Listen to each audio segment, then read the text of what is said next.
Okay, sorry about the dead silence there, which you probably didn't even notice. Alright, this is for changing the distributor in a 96 Jeep 4.0.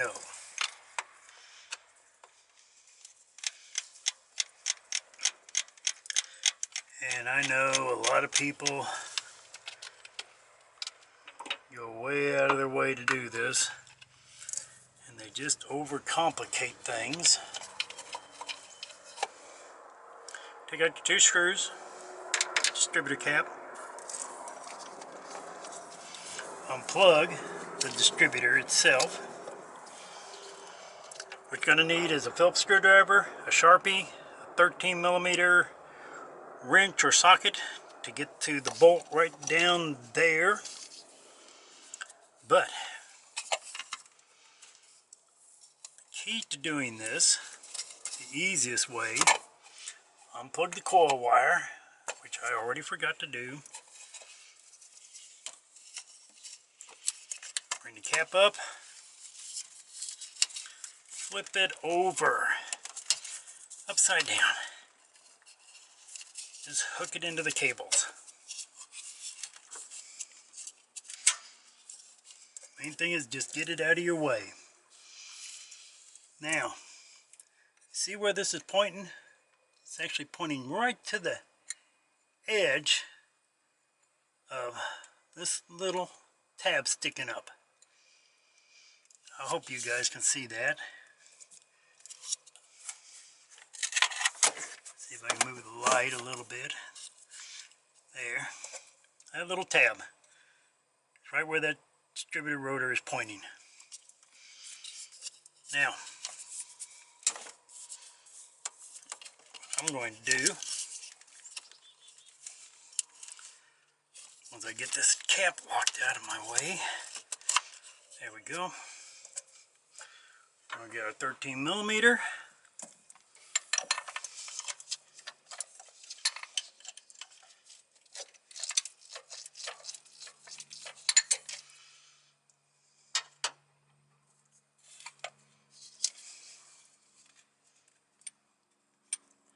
Doesn't take a whole lot to get that out. Now, the thing to remember is before you take anything out or start twisting anything. Okay, see, I got this out.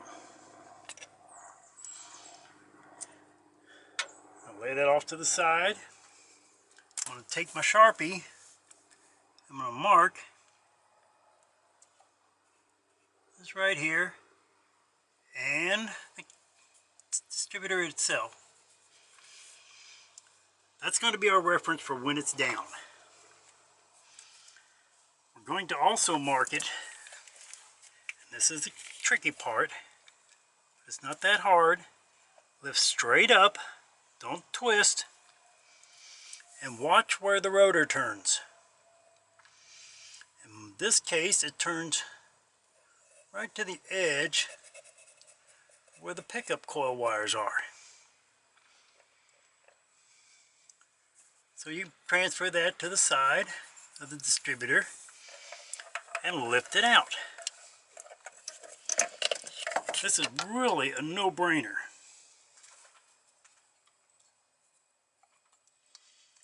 Now, here's our new distributor. Our new distributor. There's that tab right there. So, we know that the distributor is pointing right there. We can also transfer the mark that we have right here to right there, and the other mark, which is right here, right there. We transfer that one right there and right there. It gets pretty simple, huh?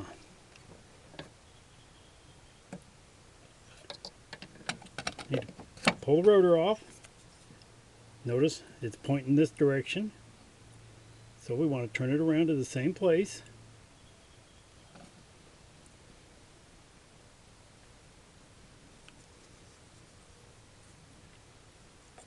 And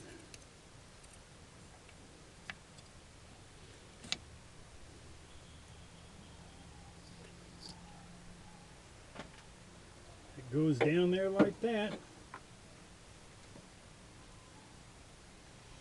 Now, I could use some assembly lube or something like that. I don't happen to have any handy. So, what I'm using is chain bar oil for chainsaws because it's sticky. Doesn't just come right off. Coat up the gear. And it doesn't matter if you turn this thing. I mean, you can flip it all around, it doesn't matter.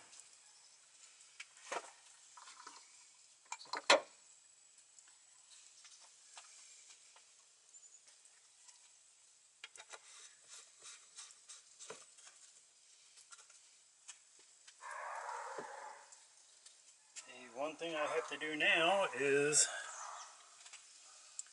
find my gasket that I just had.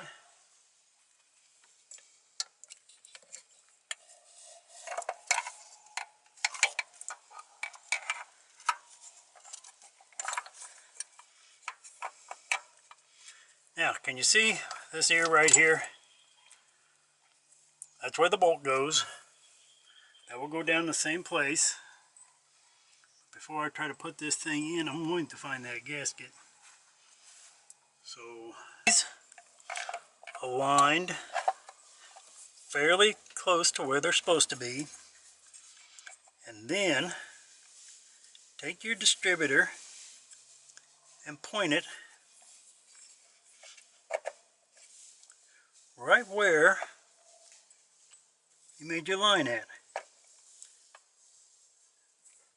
I hope you can see that. That lined up and just slid right in there and bam! I turned that just to add hair and it is perfectly lined up. From this point, our bolt back in, trying not to drop the bolt.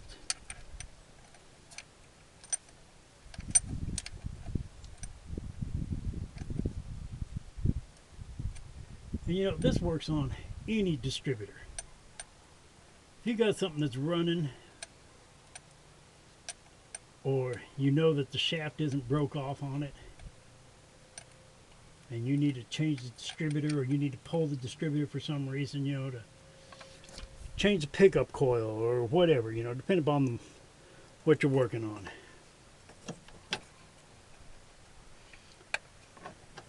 This method mark exactly where the rotor's pointing before you take it out. Lift it up slowly. When the rotor quits turning, mark that spot. And mark a reference for where the bolt is when it bolts in. Older cars will have a vacuum advance, so it'll be sitting off to the side like this. Just kind of mark that, or put it to memory, take a picture, you know, whatever. Whatever works for you.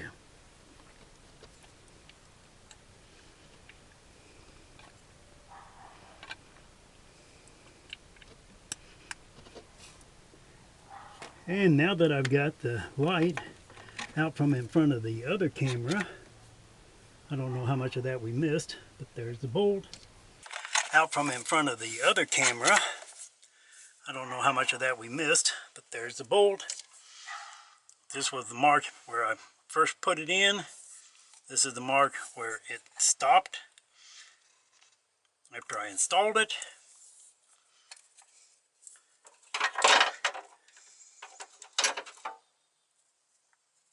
Here's my 13 millimeter.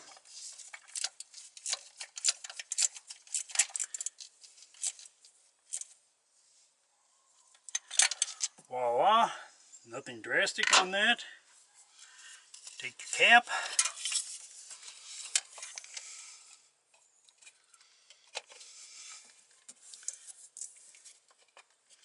Set it back down on top of there.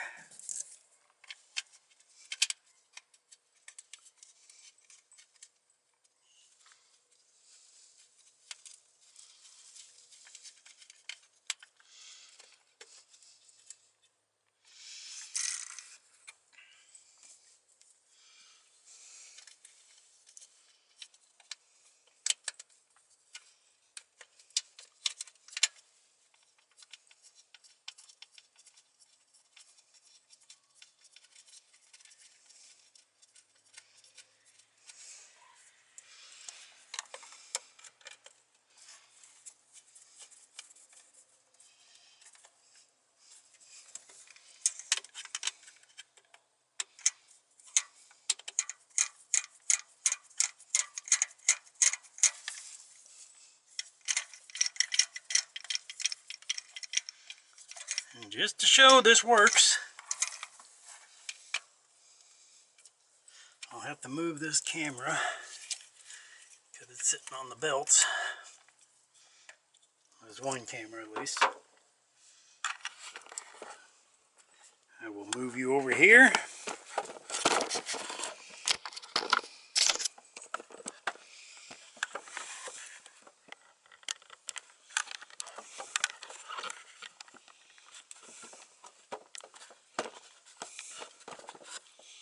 Jeez. I should have videoed me fixing an oil leak on a 98 GMC Jimmy.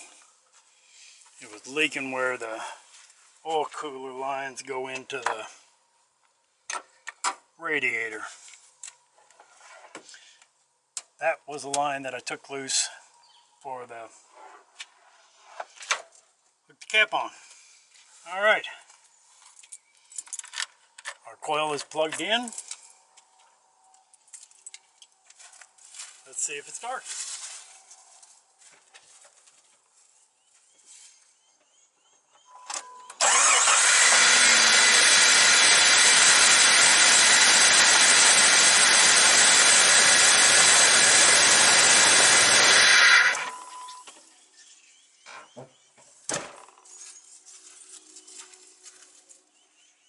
Now this thing hasn't run in 3 days. So. And of course the battery goes dead on that camera. This one's still working. So that's how you change out the distributor on a 96 or 95 or 94 or 97 Jeep 4.0, and I don't know how many more other years that covers. But like I said, the basic is this will work on any distributor that you're working on. You mark where it came out, you mark where it stops, and if you're just swapping out, that's the simplest thing. When you got one where something broke, well, you're going to be looking at other problems too. But that's when you turn it around to TDC and you pull on this one. It'll be the number one plug right there. Can you see there where my finger's pointing? Probably not, but either way, right there. And when it comes up on the compression stroke and TDC on the timing down there, then you know you're on number one. So you line it up to that and do the same thing all over again. All right, that's it. Like, share, subscribe, and tell a friend. Maybe one day I'll have something that you're interested in. Bye.